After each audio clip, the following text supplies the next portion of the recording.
Her will to heal the world is so strong. We'll definitely sense it if she's succeeded.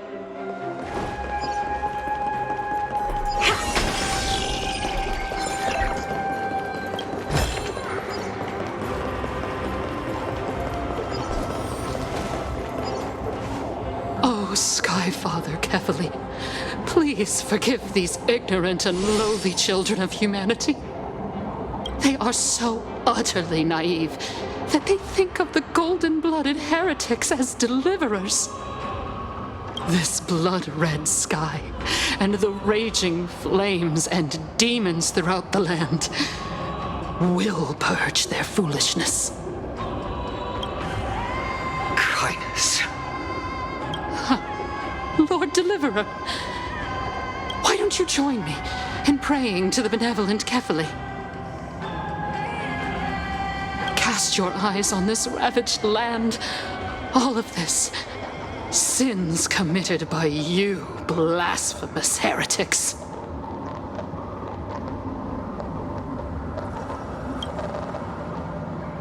Danhang is right. My sword yearns to end your pathetic life. But to a cornered dog like you, the most deserving punishment is to personally witness the Chrysos heirs fulfill their mission. Only then will you truly know how meaningless and foolish your past transgressions were. Fulfill your mission. Kefali's core flame is long lost to the winds. How will you fulfill the prophecy? She's gone completely mad, to the point where she's just spewing nonsense. For the longest time, Kefali's core flame has been worshipped here. Only core members of the Council of Elders know how to activate the core flame casket. No, there's no need to go through that effort. Professor Anaxa taught me more than just what was in the textbooks.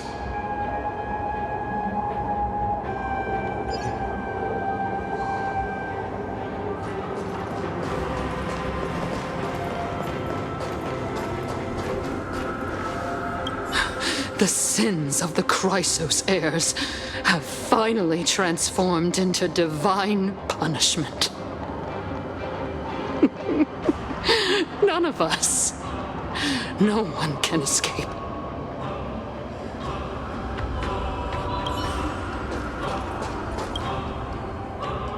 During his time at Dawn Cloud, Professor Anaxa conducted surveys in various areas. I still remember the words he used. I hope it works. All-knowing Father who bears the world, please share a glimpse of your merciful gaze with me. Cast down the Titan's fire that hangs at the pinnacle of the world, for your devout creations to behold.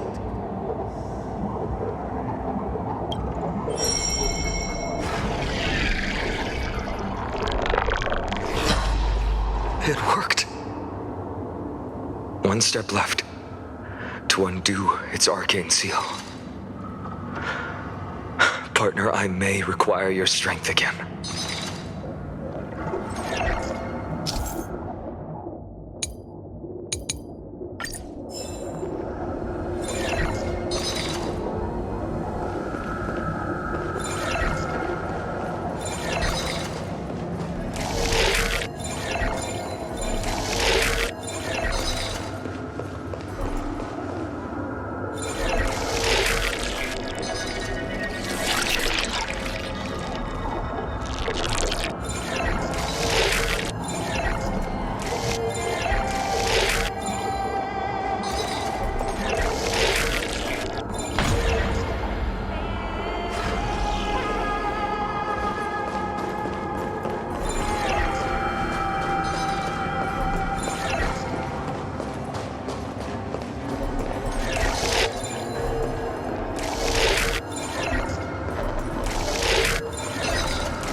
Take the core flame and let's hurry down the mountain. Danheng, can you use the spirit water art again?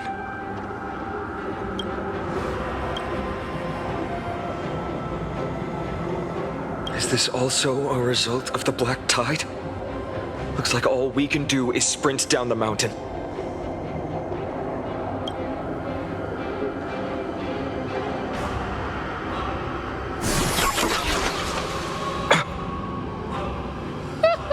You all thought I completely lost my mind. If the core flame was never tampered with and has always remained here untouched, you all think I wouldn't have the power to take it away?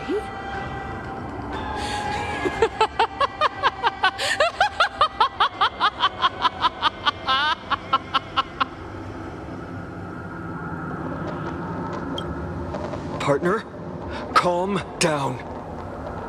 I'll do my job. So you need to make sure you don't die before you pay me. There's no need to worry about the core flame's whereabouts. Let's just descend the mountain.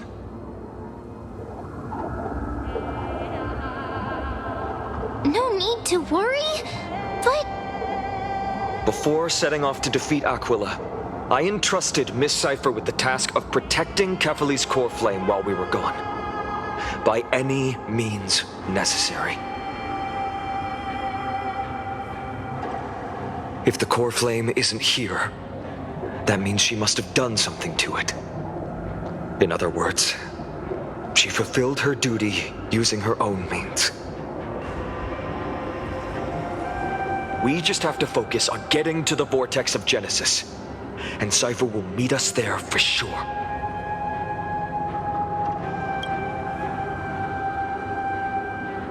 Friends, we have no choice other than to trust her. If the nearest ritual basin is 10,000 paces away, then what we have to do is to run in that direction and hope she meets us after 1,000 paces.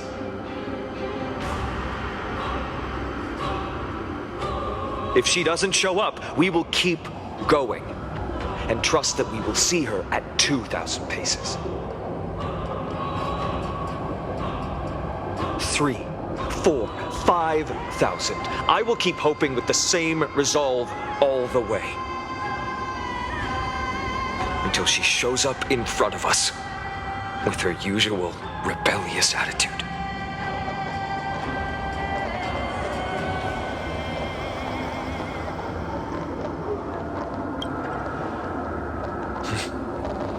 She will be no exception. But before that, we must survive and break through this siege.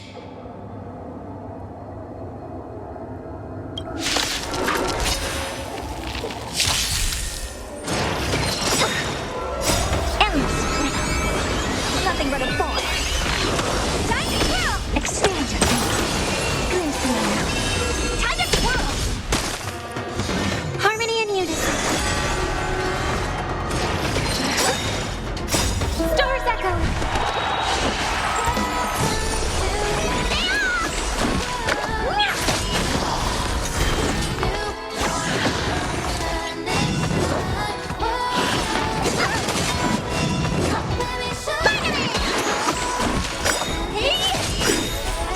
This big diamond, it's all yours. Time to twirl. Magic piece.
Perhaps. But as a cleaner, she was willing to absorb a millennium of identities and memories for an objective that hasn't changed in that time. I suppose this is also a form of extreme but twisted resilience. Let's go. It's time to leave this place. Everyone, can we run faster? I've got a bad feeling.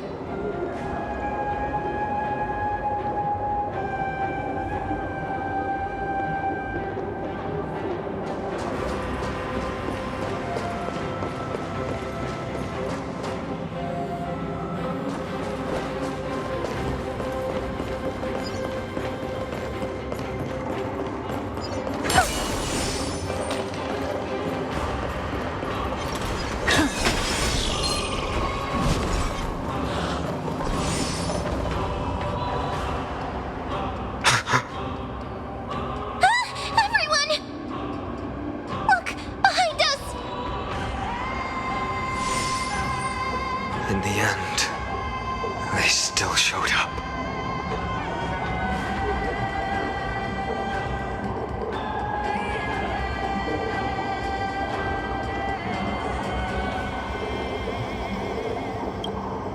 I agree. I've been waiting for a chance to face them head on. But not now. If we take the fight here, then lose, the consequences would be irreversible. Come on.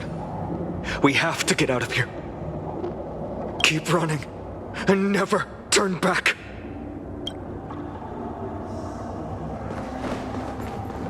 Take a look. The show begins.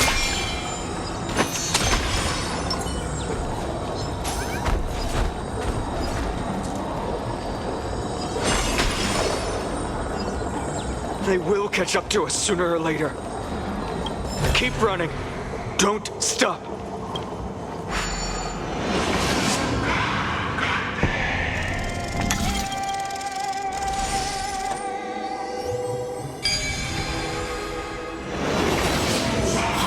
It's him! Lord Finan! What? Dusk has descended as ordained. Clones, illusions. Nothing but cheap tricks to help you hide in the shadows. The sky has returned to its rightful place. This world must be reset. What are they talking about? The end you seek is also the miracle of Genesis. If so, you should be standing alongside the Chrysos heirs. Why do you hinder us, Flame Reaver?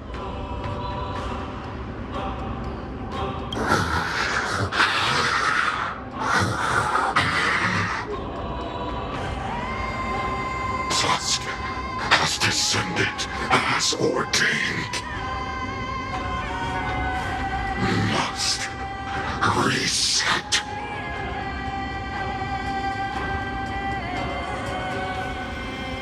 If words won't work, then we can only express our resolve with our blades.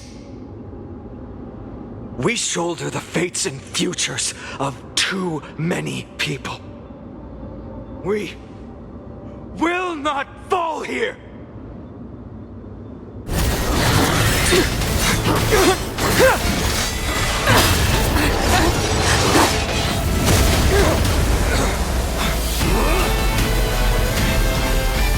Leave this to Castros and me!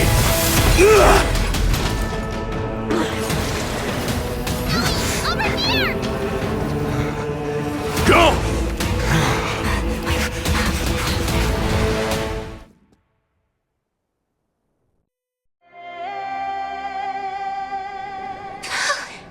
That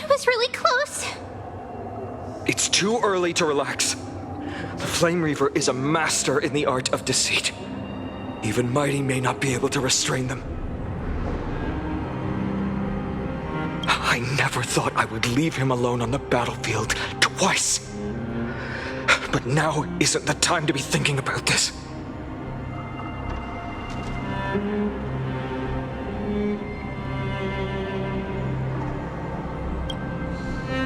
Protect us!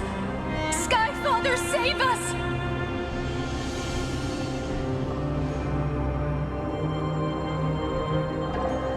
The Black Tide creatures are threatening the people. We can't just stand by and watch.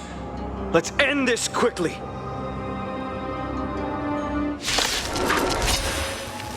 That rainbow barrier.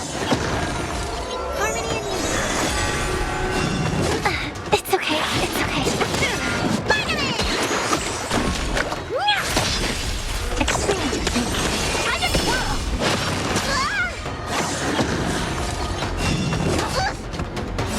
It's okay. This big diamond! It's all yours! Time to twirl! Open sesame. Endless widow. Nothing but a force. Time to twirl! Stars echo! Expand your thinking. Watch it close.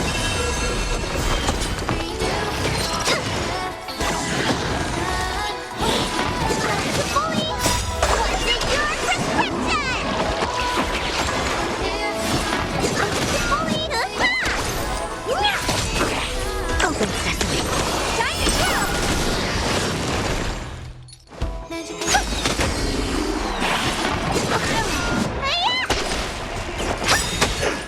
This big diamond! It's all yours!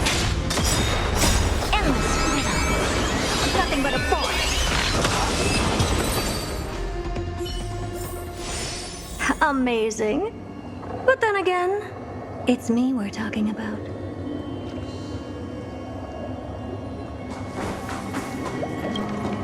Everyone, you're all safe. For now. Thank you, Lord Finan. It is someone else who deserves your thanks. Those Black Tide creatures just now couldn't breach this barrier. This energy feels familiar. Like the luminous arts that Hyacinth uses to treat people. But it is much more powerful.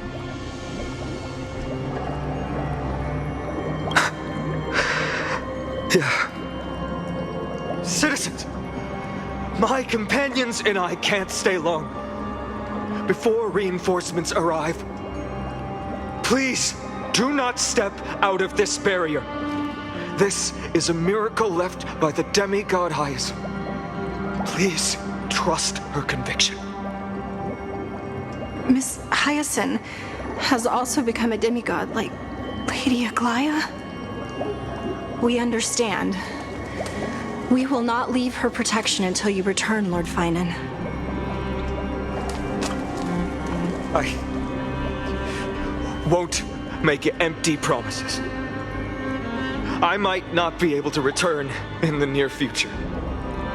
But even if there's no perfect solution, I will make a choice that fulfills this mission.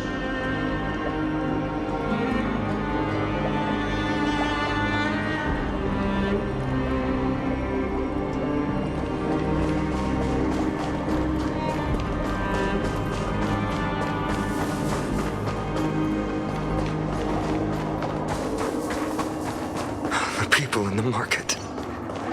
Must also... Cortonis! Quick! Let's go check on him! Cortonis! Hang in there! Returned, Finan. Burning the holy cities. To resist, I did all I could. You shouldn't be on the front line at your age, Grand Craftsman. Where are the citizens? What's the situation at Memorial Market?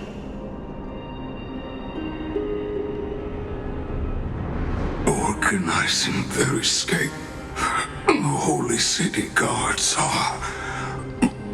But where to flee to, no one knows.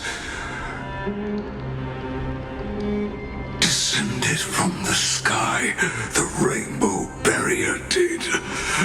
Protected the people, but alleviated the fear it could not.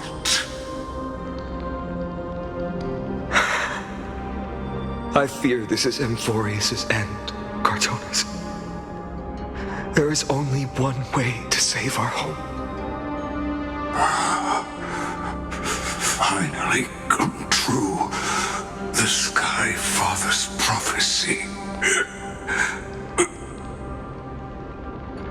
Go for miracle, deliverer, you shall become. One more thing there is. Waiting at the vortex of Genesis, Lady Trinan is. Kefali's cold flame is safe, she said. Trinan.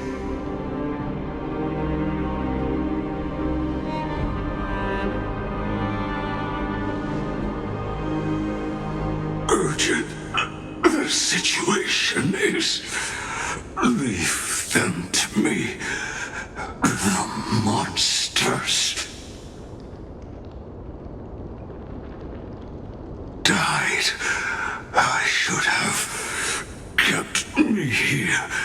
The power of the rainbow light did.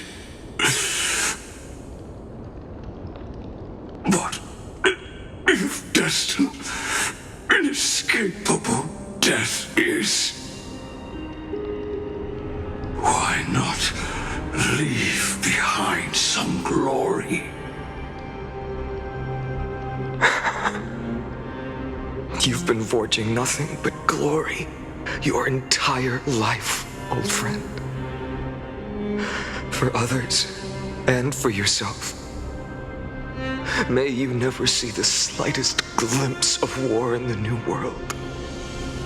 Farewell, Grand Craftsman. Let us depart to the Chrysos airspaths. For battle, these hands were not meant. But if to protect the holy city's future, they are needed. To the final moment, I will fight! Cartonis said that Trinan had news of the core flame. As expected, Miss Cipher did not fail her mission.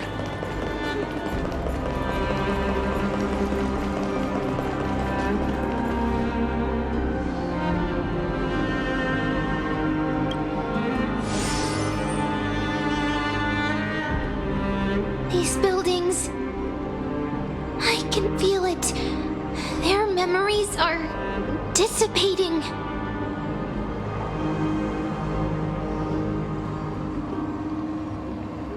Yes, the textures of memories are preserved within all things in Amphoreus. Even a single brick or tile holds countless traces of the past.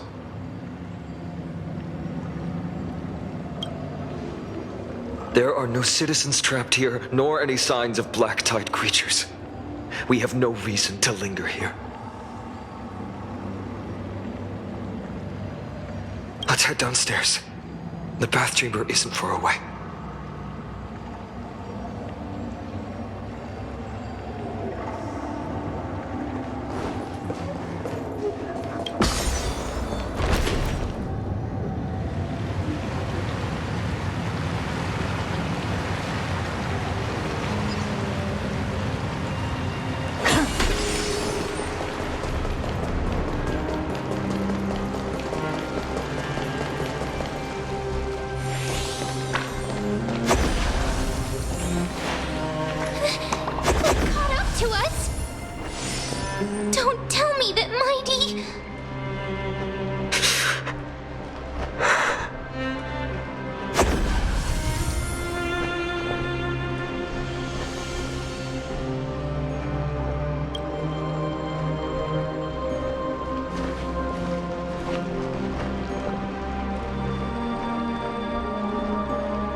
Danhang, you...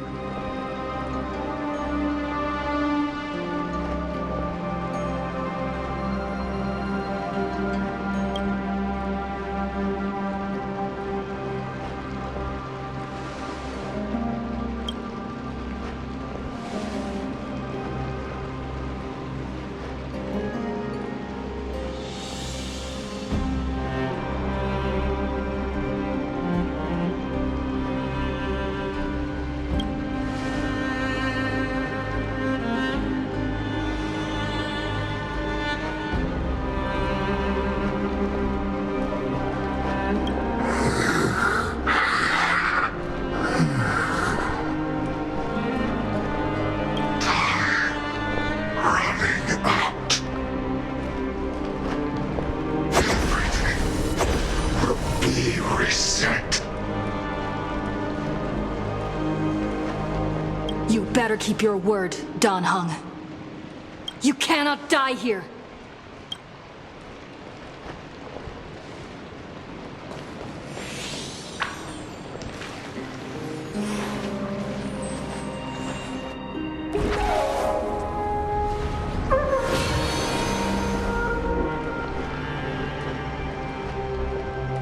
This power, unfamiliar. Who are you?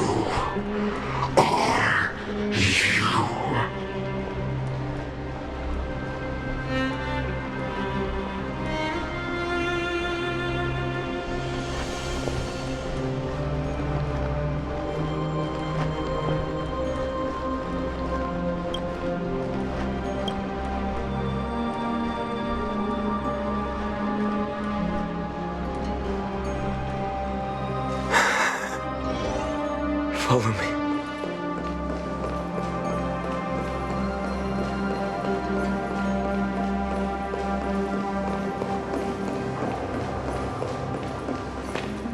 Lord Finan. Finally, you're all back. Even in such desperate times, you still managed to keep your promise to me. I am grateful beyond words. Finon, what is this? The Flame Reaver is wreaking havoc in the city, and they still have many clones. Zeph, please get someone to inform Kratos, and have him lead the most elite guards to defend the city's passages. Until I complete the core flame ritual, please, do everything you can to rescue the citizens in the city. Understood, Lord Finan. Nemazity, several citizens are trapped in the Garden of Life and are temporarily seeking refuge under Hyacinth's barrier. Can you dispatch someone to evacuate them? Though, I also don't know where to shelter them. Leave this to us, Lord Finan. Just focus on your own mission. All right. As for the two Trailblazers, I'll also leave them to you. My apologies, partner. I acted on my own this time. I prepared for the worst before the fight against Aquila. Even if there came a day when Akima was taken by the Black Tide.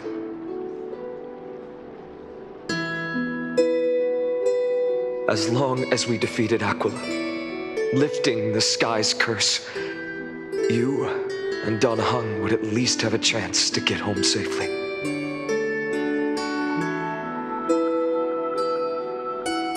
I know this is hard to accept, but even if it means being resented for the rest of my life, I still have to be responsible for you. Friend, you and Danhang taught me the spirit of trailblazing. The best decision I ever made in my life was when I followed my intuition and chose to trust you. Danhang told me many stories about the adventures of the Nameless. Two of them left a deep impression on me, Belobog and Pentagon. The first story taught me that the fate of a world should be in the hands of its people. And even if the Nameless are willing to risk everything for an unfamiliar world, in the end, you still have to embark on a new journey and go to the next world that needs saving. Because that's your mission. The path you follow. In the second story, Danhong told me about the few Nameless who sacrificed their lives for the prison world. I know very well that the two of you are willing to make the same choice for Amphoreus. After hearing those stories, I made up my mind. I won't let your journey end here. Somewhere beyond the sky, where Amphoreans have never reached, there are many people waiting for you to come home. The prophecy has always remained shrouded in ambiguity. Even if the 12th core flame is returned, no one knows how the Era Nova will manifest, let alone if the miracle will extend its favor to two visitors from beyond the sky. Before stepping into a fate unknown, the last thing I can do is help you return to your family.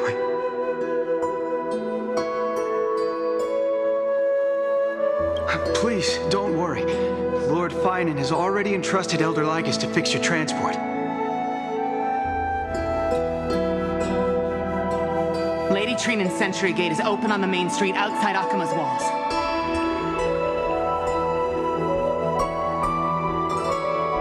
I'm sorry for making such an unreasonable request of you all. But we live in an imperfect age, where there is never a perfect choice. Every one of us has the right to make our own choices. If you can't accept my decision on your behalf, then use your choice to open up a new path. That's what you're best at, right? Regardless, Danhong is still holding on for his life. Don't keep him waiting too long. Partner. One day I hope we will reunite under the constellations. When that time comes, we can hold a belated victory feast. How about that?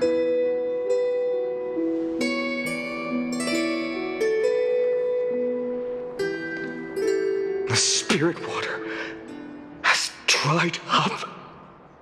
Blast. Why is nothing going right? Calm down. There might be another way in. The closest ritual basin, the other chrysosirs. Snowy.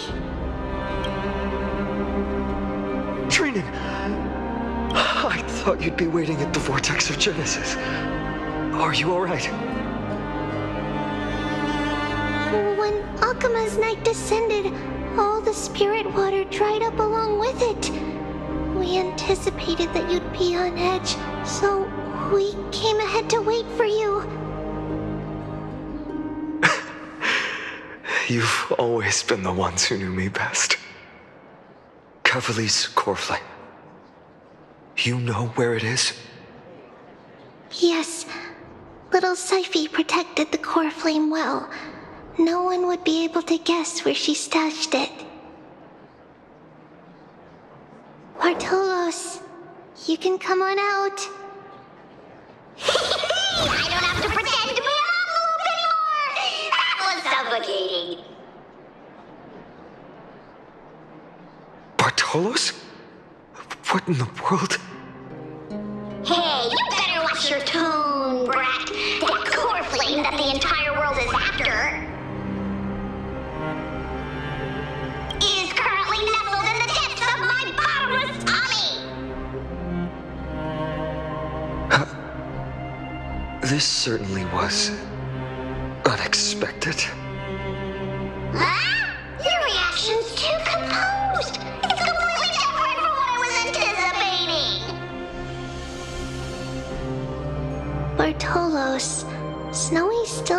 doesn't know the truth behind Akuma's eternal daylight. You're right. Well, then you'd better strap in and listen up, Brett.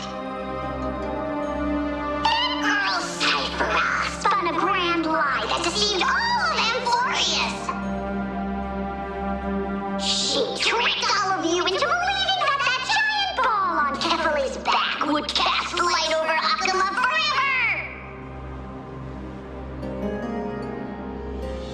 Not just that.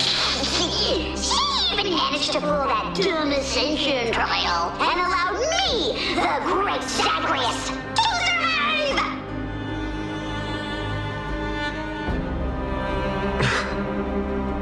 Hey, Rat!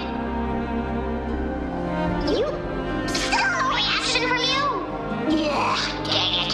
You're no fun at all. I'm sorely disappointed. So for the last 1,000 years, what maintained Akuma's eternal daylight was not Kefali's miracle, but Cypher's lie, woven using the divine authority of trickery. But now, the lie has come undone, which means... Well, you didn't guess wrong. Cypher has already passed, and all her lies have scattered to the winds like ash.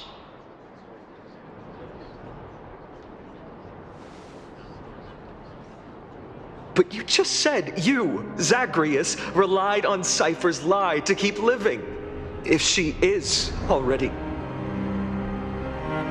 Guess you're not as smart as I thought, Brad. Don't forget, I'm one of the 12 Titans of Amphoreus.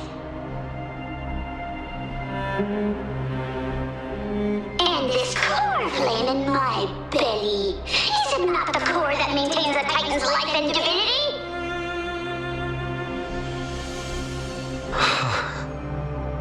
So you're going to hand the core flame over to us? Just like that? Just so. How about it? Let's hear some groveling gratitude, huh? Why? In the myths, Zagreus was the most cowardly and shameful of the Titans. Hey, stop slandering me with those fabricated tales. My pursuits are far greater than one measly life. Let me tell you then, my lifelong ambition was to work with Cypher to conjure the greatest trick in the world. Assume this world holds 100 million possibilities, and no matter how one looks at it, 99,999,999 of them all point to outcomes of certain destruction.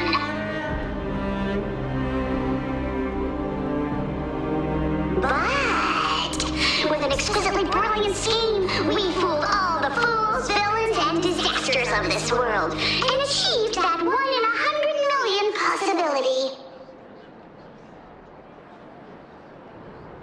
This is the miracle I wish to achieve in my life's pursuit, even at the cost of turning into this!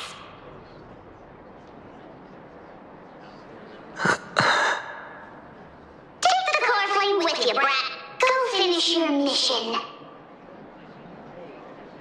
Remember this well. What saved Amphoreus wasn't the grace of that simpleton Kefali, nor was it the babbling of that child Oryx. It was the divine power of me, scorned by all, and the millennium-long lie of a cat-eared thief.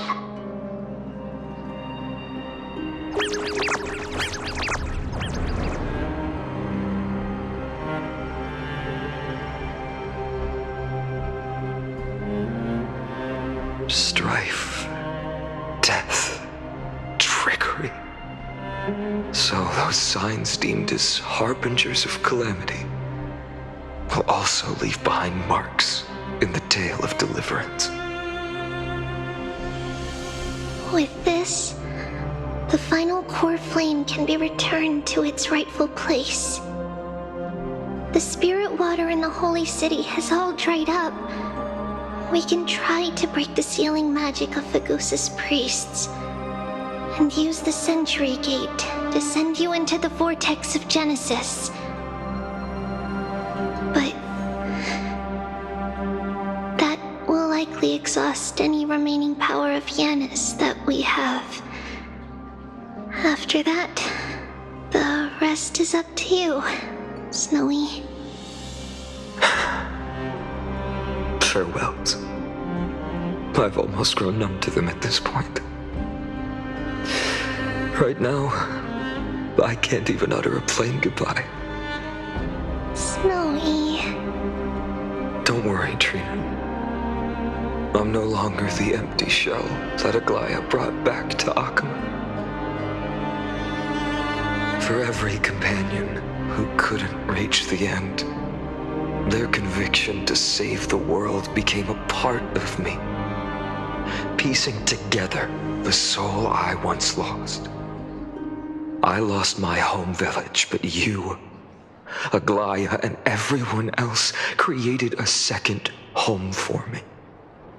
Now that this home is also in danger, it is my turn to repay your kindness and create a new world that can carry everyone's wishes.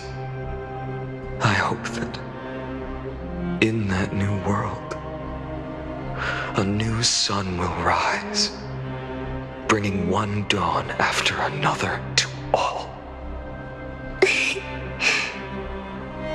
Snowy, you've grown into the person Aggie always dreamed of. Indeed, we don't need to say goodbye here. Because even without the prophecy, we have the confidence to say you will become that rising sun. And all of us will see each other again tomorrow.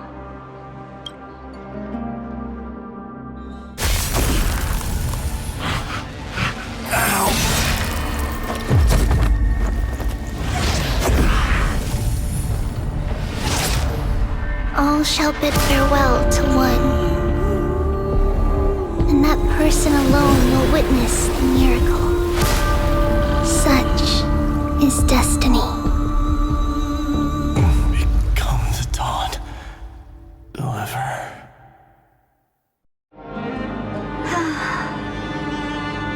Burning skies, shattered statues, corpses strewn everywhere. What a mess. If this is what the inside of Amphoreus looks like, it's truly shocking. To be honest, I was initially skeptical, but right now, I'm starting to see your point. Screwy. If that's the case, Herta, do you now have enough reason to believe my conjecture about the true nature of Amphoreus?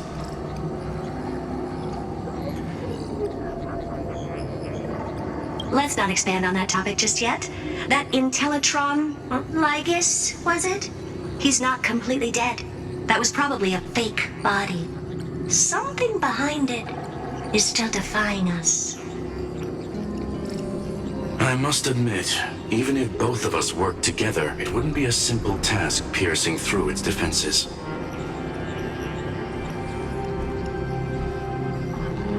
For now, we can only observe this world as bystanders. I knew we should have brought Stephen along. No wonder the Garden of Recollection wants to work with the Astral Express. Without the power of the Trailblaze, it'd be impossible to unearth this place's secrets. But in the end, the garden emerged unscathed, and it was the Nameless who got burnt. Curiosity definitely killed Aki. That big guy over there, the black ball spewing meteors, you think it's got anything to do with the Lord Ravager? Alas, without sufficient computational power in the stream projection, I am unable to analyze the path energy. Suggestion. The immediate priority now is to find the whereabouts of the two Nameless. Research priority on the destruction can be lowered. Every second counts before that Intellitron's preventative measures kick in. All right. Stop making a fuss. How many times have we collaborated, and when did it ever not end in a perfect outcome?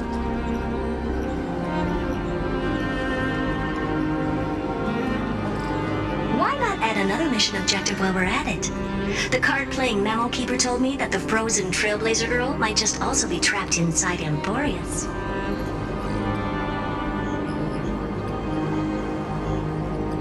If time allows, I will also investigate March 7th's whereabouts.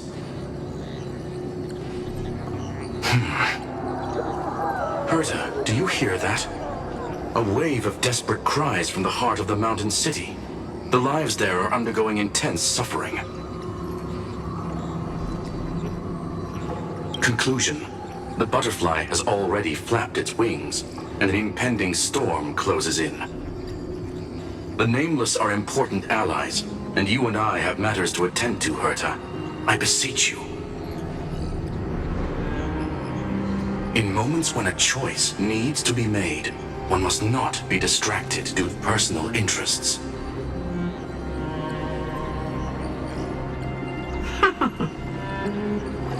Of course I know that. Fate really is a game of dice, Screwy. Who'd have thought that thing once sowed chaos across the cosmos, causing the Intelligentsia Guild to splinter and disintegrate? It wasn't until I cracked the solitary waves theory that its lingering effects were put to an end. Yet, in a forgotten corner of the cosmos, one slipped through the net and remained operational. And it was this machine that eventually became the cradle for the birth of a certain Lord Ravager. The source of Amphoreus' tragedy is an Emperor's scepter that survived to this day.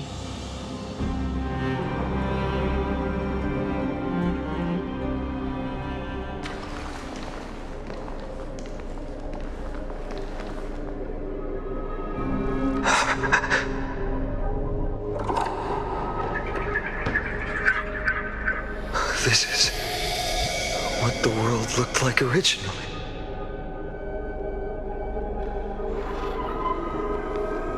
And what are you doing here? Answer my question, Lycus. Another hero has arrived at the Vortex. I can no longer remember how many times this has happened. The author of each epic, as the prophecy has foretold, stays their pen at this point. Just like each cycle of the extrapolation, in accordance to their primordial design, ends here.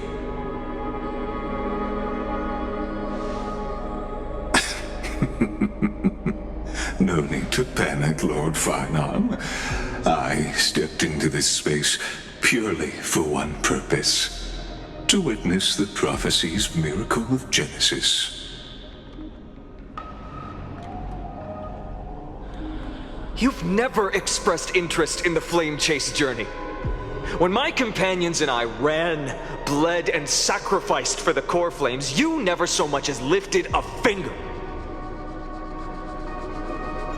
An indifferent observer. An anti-Catheran who's neutral till the end. Why would you suddenly express concern for the Chrysos Heir's mission?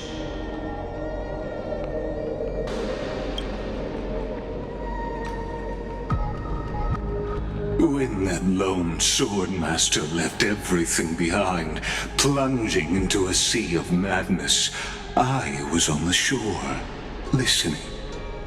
When that mighty lord shed his armor, filling the crevices of the earth with his iron bones, I was on the mountaintop, gazing down.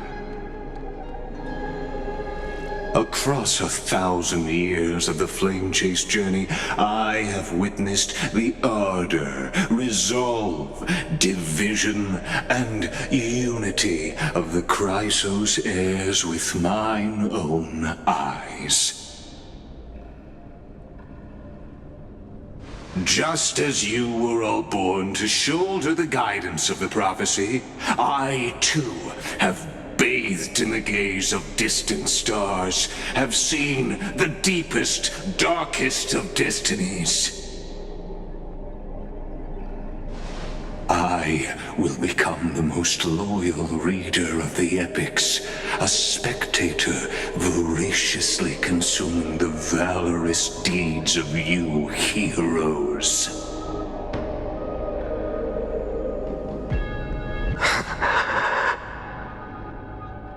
The gaze of distant stars?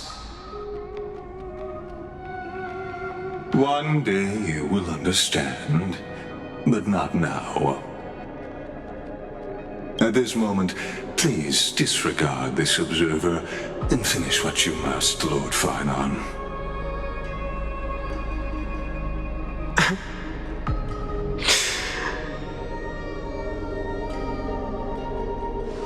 I once believed that as long as I chased the flames relentlessly, the fog before me would clear, and fate would reveal its truest form. But along the way, they, all who passed, never once received the justice promised by the prophecy. I have perceived. Outside the vortex, the world is collapsing, and the children of humanity are crying. But you, Lord Finon, will bury the old world with that core flame, bringing all things into a gray unknown.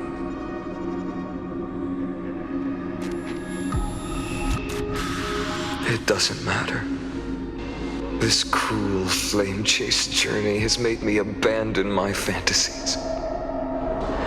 The future is not a paradise with a gentle west wind, waiting for us to step in. If what lies ahead is a mass of chaos, I will tear it apart. Then usher in the first ray of blazing sunlight. All shall bid farewell to one, and that person alone will witness the miracle. Such is the will of fate.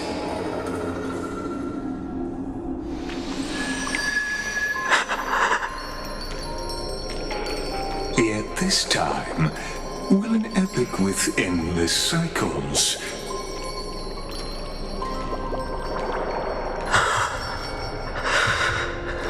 Is it you?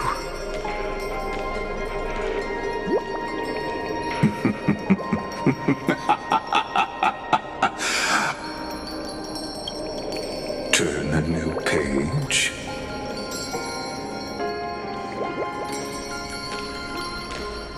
Of course. This will be a romantic story like none that has come before. You think so too, right?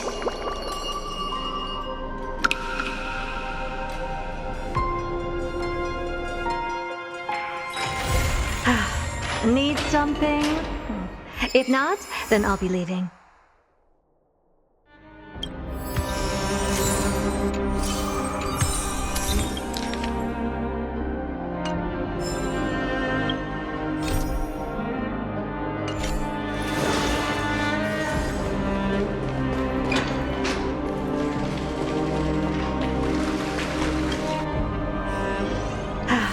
Need something? If not, then I'll be leaving.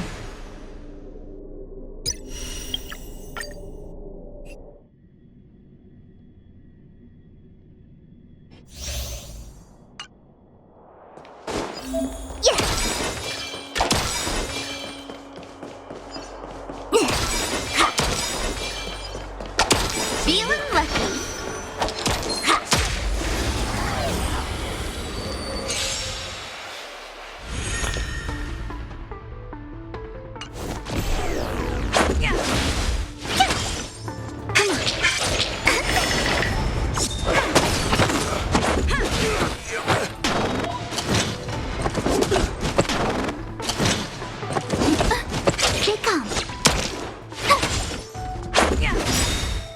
Rules are made to be broken.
Yield.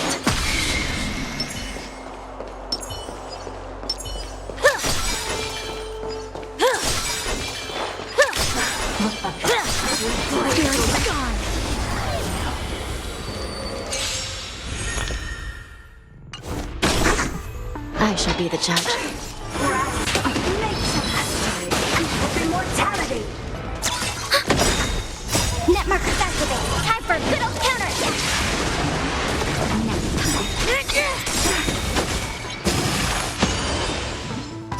Execute the Marastruck!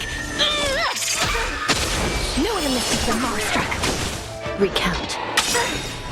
The Ten Lords' decree, hereby ordained.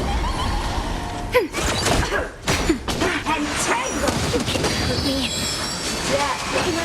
Slide! I shall be the judge. Just a little something.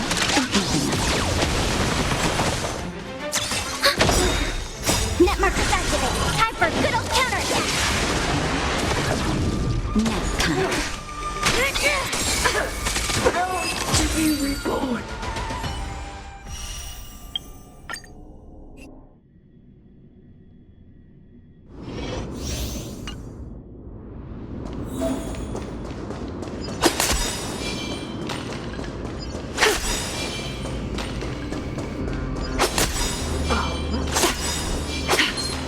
Tight confines, the clash of wills is unavoidable.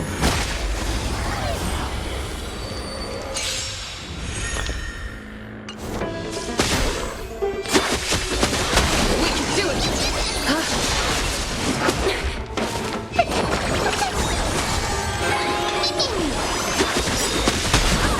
Thus our fates become one. Since that time, like a wisp of silver. Is before me. Watch over you. Guide you on your path. All life to be revealed.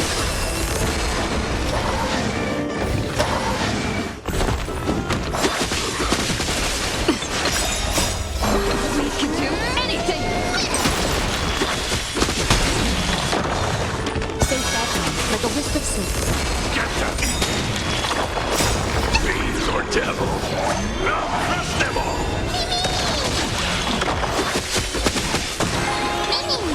All life to be revealed.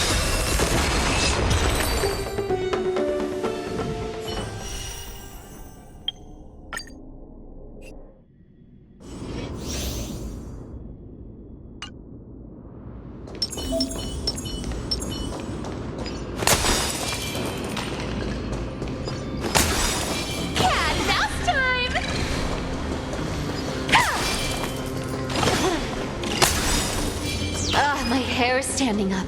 Maybe we should go the other way.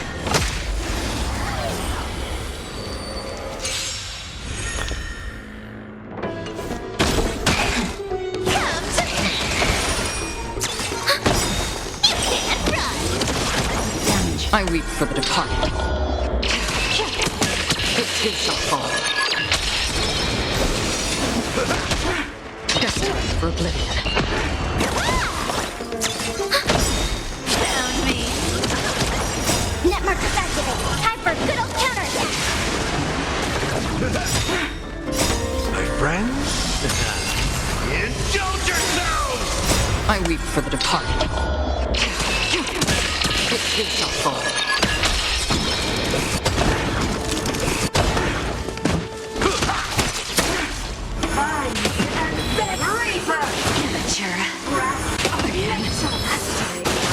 Mortality. I'll take it on. With enough believers, lies become reality. Gotcha. Still waters of oblivion. You can't run.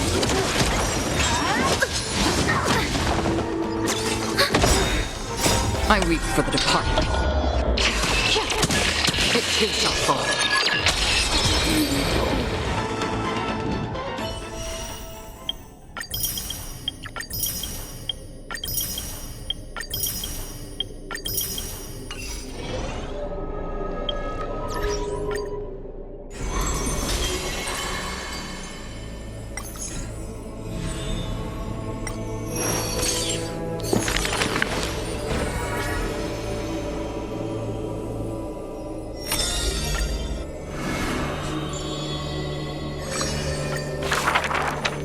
This world may contain thousands of ills, but the number of sufferers is countless, like ocean-going sails. The father and daughter who inherited the sky wander this land's paths, and throughout the cities, they heal the unwell. Heirs of the sky who once reveled in martial might, why do you now soothe the world's blistering blight? The doctor responds with a smile as he cures the injury's agony. Father, why did our ancestors revel in warlike might? Because they only have a sorrowful past of lamenting wails. Then why are we here, soothing the blight? Because we have a future that needs protection still. The priest who parts dusk from dawn collapsed the sky and sealed her wings, and dwells in a place where time itself mends, bearing the promise to return to the Zenith Supreme. This is the Twilight Courtyard's story. And the father tells his daughter the tale of their line, next to the bonfire lit in the wilderness where winds pine. Though he had told the story many times before, a light in the girl's eyes still shines. Maybe I will return to the sky one day. Or maybe that is not to be your fate. The blessings of the sky were passed down through generations of their heirs. The brawn of the Titan who molded stars granted a boon fitting and fair. Perhaps the girl with heroic blood in her veins will be accompanied by thunderbolts and the sun's merciless glare. Childishly, she recited the words, "Oh, sky, heed my wishes." And thunder and heat did not descend. She only saw a sliver of gentle warm flare, wiping away mortal exhaustion and others' tired airs. What a gentle blessing! All said that she must be a savior saint, bringing light to the land, even if faint. But where the girl's eyes often gazed was the wine-dark sky, gloomy and bleak. The god is also sick. That grand longing to save the world may be no more than the girl's feeble dream. But her father treated it as his greatest treasure and taught her all the ways of potions and creams. That girl therefore always accompanied the gentle master of healing and repair. And she brought glowing faint light to the night, dispelling pains and mending the world's pitchy blight.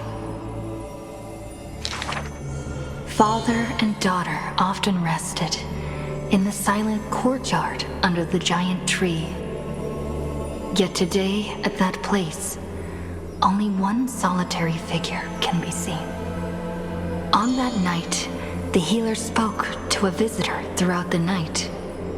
On that morning, he bid farewell to his daughter for the first time. He will heal the ill at a faraway place where the end of days approaches, and no family of his should follow. You have learned the craft of healing and understood the blessing, but a light more radiant still is needed to heal the entire world. The departed healer never returned, and the girl never left. And that rather lonely courtyard stayed silent as it was before.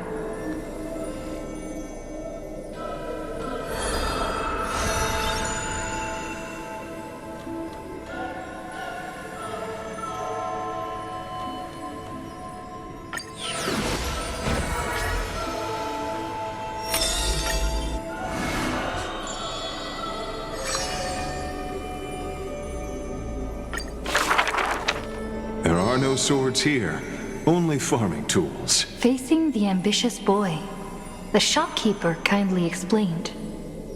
Even a rake would do. Let its worth be judged by the verses I etch upon the earth with it.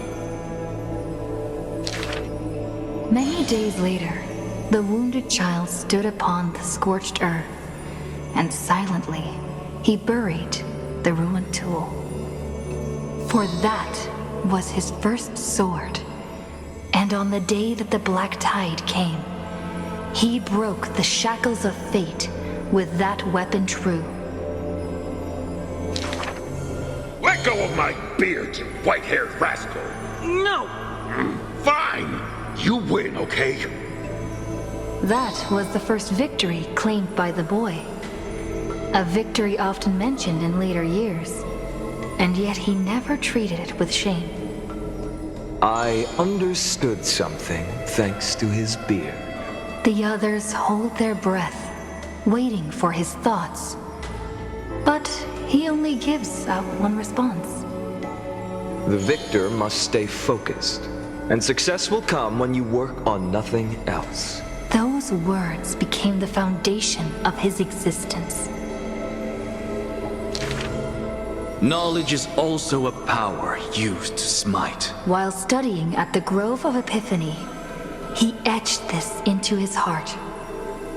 So he devoured thousands of books, skimming through to glean the martial powers of might. But unenlightened wisdom is merely dust. And when the next calamity approaches, all he recalled is flight.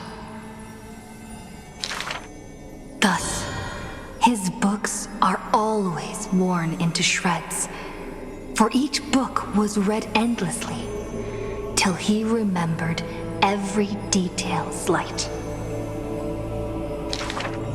When first arriving at the Holy City, he was no more skilled than a soldier, except his ambition. Even the deliverer from the sky must have their beginnings in the soil of the nations. The elders in the Holy City scorned, casting him into barracks in derision. But none expected this new recruit of unknown history made his name in one mission. Some asked him, which teacher caused such improvement? He answers with countless names, including the Inquirer's own. Only one who treats the world as their teacher can bear its eventual destiny. Those with golden blood are bound to succeed. The golden heroes are born as gods, beloved. Such words echo in the man's mind. Yet he knows glory is not where the journey begins. He misses the buried rake, worshipped the enemy with the long beard, mended his tattered books, and polished the barracks' dust-covered gear. What forges a hero is not destiny from above, but the long journey that follows. Now he stands here and looks back, and his past twists into a winding path. The long road to the sky stretches ahead, and towards the blazing white sun, he pens down Deliverance's name.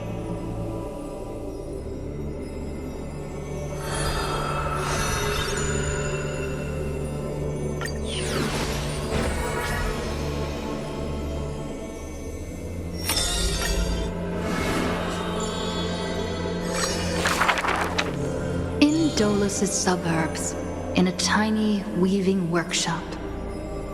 The silk-weaving old woman busies herself within, as her smart child wanders outside on a whim. The silk pours from the loom, some bright as the dawn, some dark as the night. The woman had lived her whole life in poverty, yet through her business, she never deceives. Good child, listen to me. Never lie and speak deceit, for people like you only do to honesty.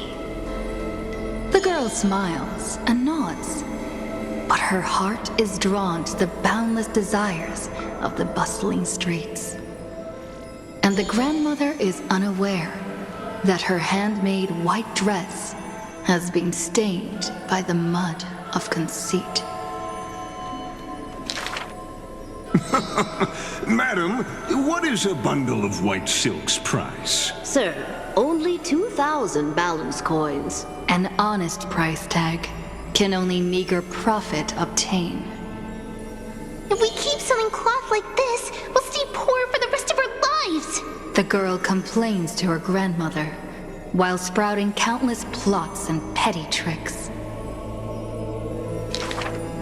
The woman smiles and does not reply, only weaving with night-shaded silk a suave hooded robe for her little spark.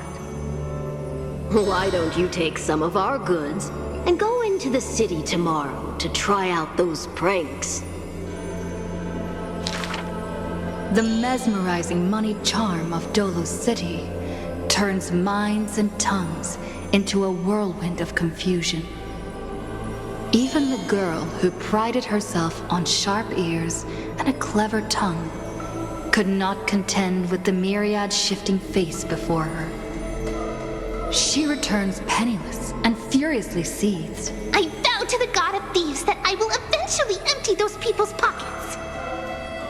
Smiling, her grandmother stops her silk work and offers some dinner with humble dish. Silly child, don't let Titans hear such vows and promises. Yet, when the moon rises, a magnificent pin graces the old lady's pale locks. The girl smiles at the old woman, now stunned in shock. I actually did return with some catch. The brilliance adorning her white hair drew all eyes, and its proud original owner arrived to stake their claim. The bet that the girl won with a brilliant trick is described as a thief's loot through lying schemes. The old woman in her panic shouldered the blame, confirming a sin that was but a fabrication. By Dolos Dolus's laws, we must also execute all her family! To protect the girl, the old woman reveals the final secret unseen.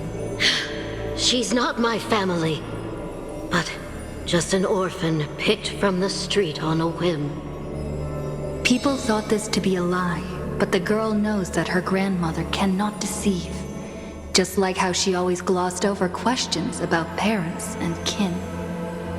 Your parents went to a city-state far away. The girl never bothered to unravel the threadbare lie. Stop! Stop right there, you thief! Run! Run as fast as you can! Cyphera! The lies overthrow the shop and tear apart the good woman's good name, leaving the girl with guilt and grief. The hearth of her home was a lie, doused by another conceit. But if her sleight of hand had better skill, would it have made that fire burn forever? The girl pulls down the hood and sinks into the starless dark.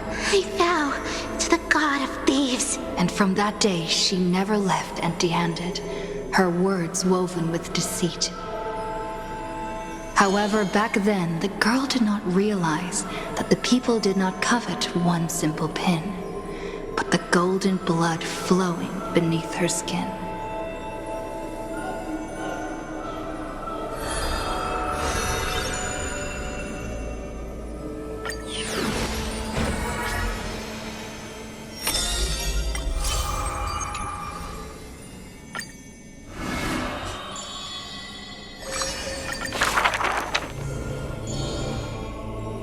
But being able to see everything is the same as seeing nothing.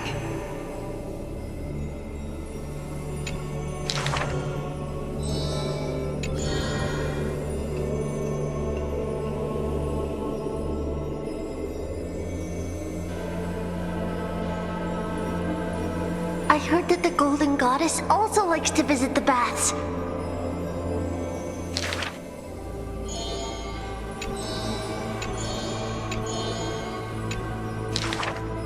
Teacher, I had a dream.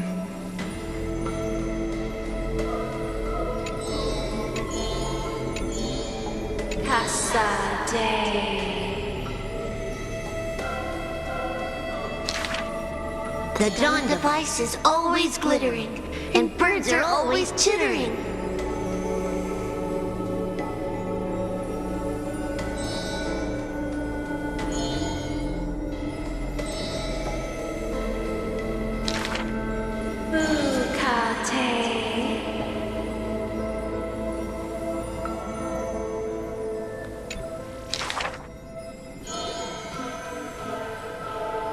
You are aware of everyone's fate, yet never speak of your own future.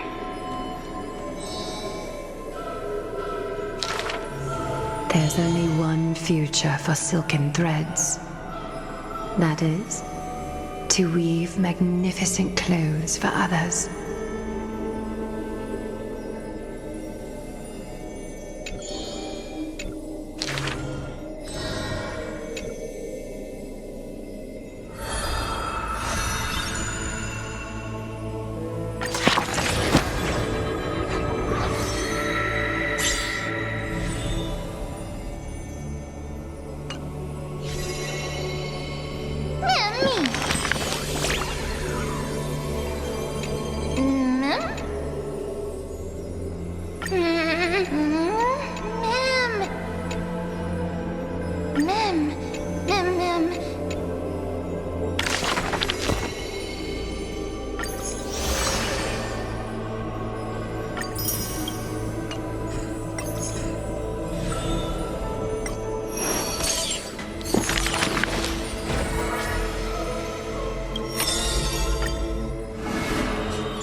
I fear.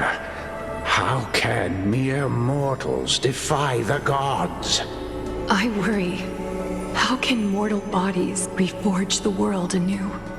I suspect that the prophecy is simply a rumor.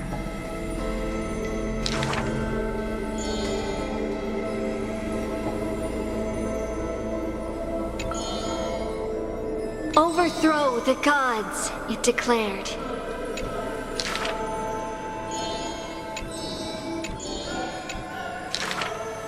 Teacher, do not hesitate. The world still walks on the path you indicate. Restore the core flames, it declared.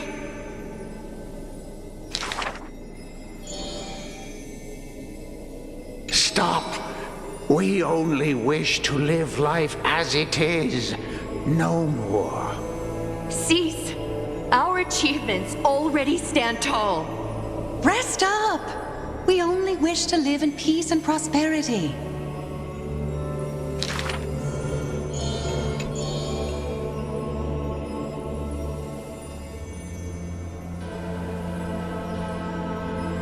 Hearken to the sounds that the doors whisper.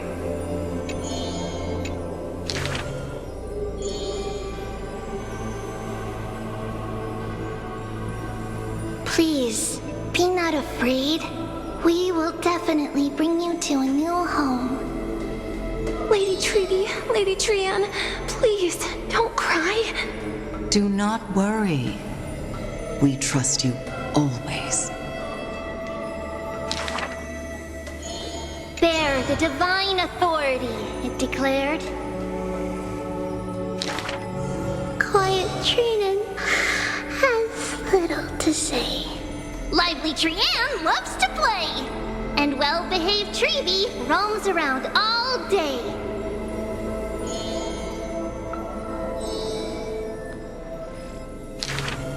Forge miracles, it declared.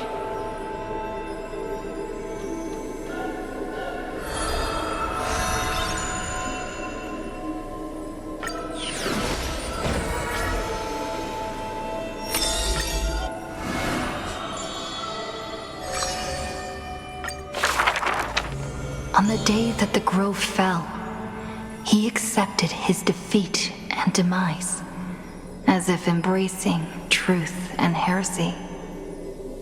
Believe in Titans, and you'll have a happy death. Deny the Titans, and you'll have a fulfilling death. Yet as the lightened soul bids farewell to its heavy shell, a Titan made an untimely call. Do not be startled, child of humanity. You have a final query in this world. You finally came. He does not seem shocked, and lets the core flame take over his shell. Be more punctual next time, if you will. Upon his first meeting with the Titan, the blasphemer is already on his best behavior. And towards the suggestion to reforge his body, he paid no mind. I have so kindly offered you the best body. So why do you insist upon your mortal imperfection? The scholar replies in candor. Only by retaining the various flaws can my humanity be preserved in rigor. His form remains in the mortal realm, while his spirit walks the river of soul shores. Between life and death, he fatigues, dwelling in the child of humankind's thoughts and senses. The Titan cannot bear to remain a mere spectator. Why not ask me your questions, child of humanity? I am rich in wisdom, and shall speak with no ambiguity. As though an unspoken pact, the scholar asked the god about all things, feigning a humble quest for knowledge. Do you treat me just as a way to answer questions? A mere machine? The Titan got what they asked for. You should thank me, for good questions are rarer than good answers. Compared to the joy of a new life, the scholarly breakthrough carried home alongside death filled the scholar's heart with more fervor. He returned to the Scourged Grove many times, and the Black Tide followed.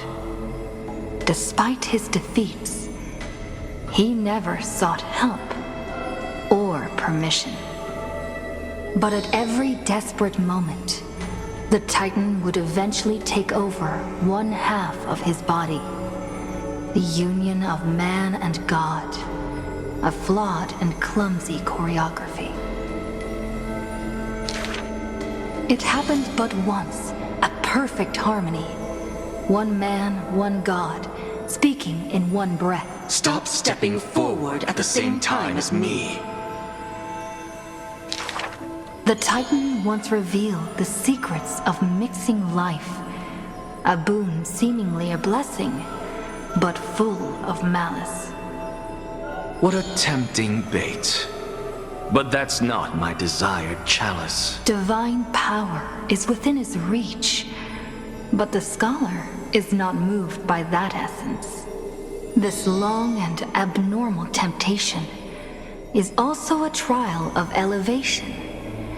For the sage can achieve all things, but shortcuts alone he abhors with silence.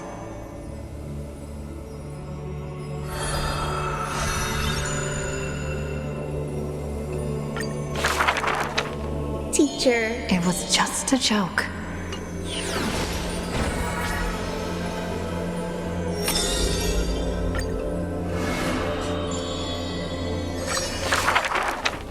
As always, to perceive the man's fury, one must do so 7,000 paces away. The Kremnos he guards is once again shrouded by mist. Rust, blood, and fire are the ceremonial ode to the demigod.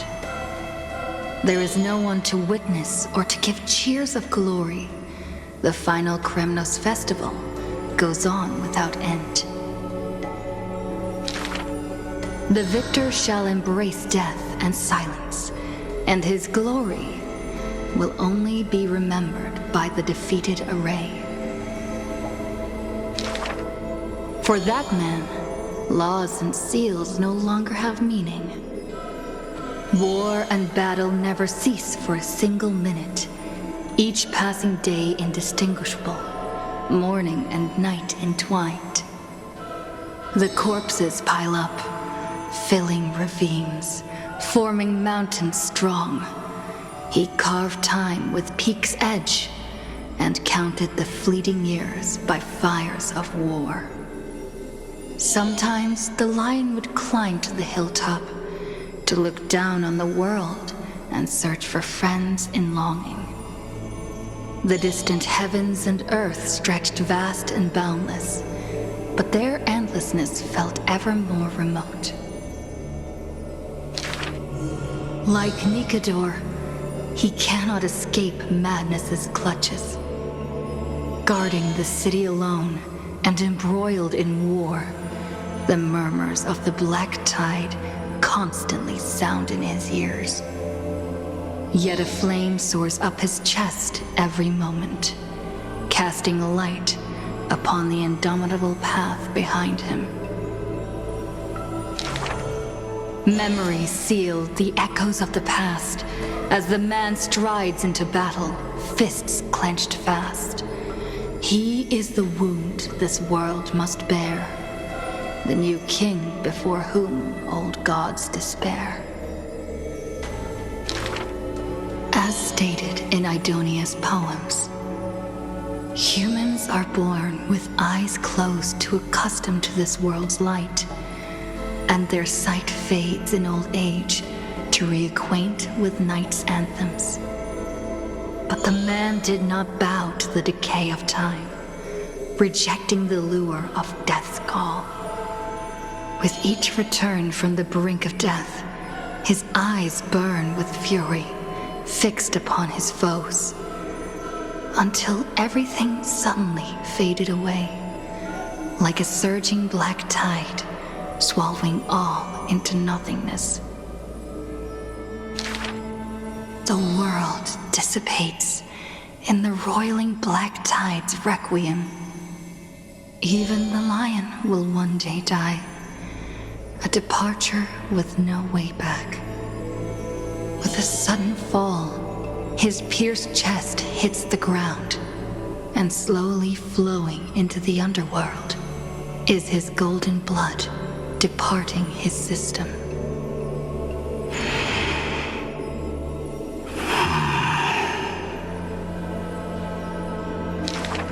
But that gaze, fierce as flame, never dimmed, not even in death. Looking beyond those flame-seeking figures, reaching far toward the endless horizon. In the morrow's sky, the stars will chant. The lone king of Kremnos is called Mighty. His journey was one of ceaseless, eternal warfare. And behind him, he left a world ablaze with glory.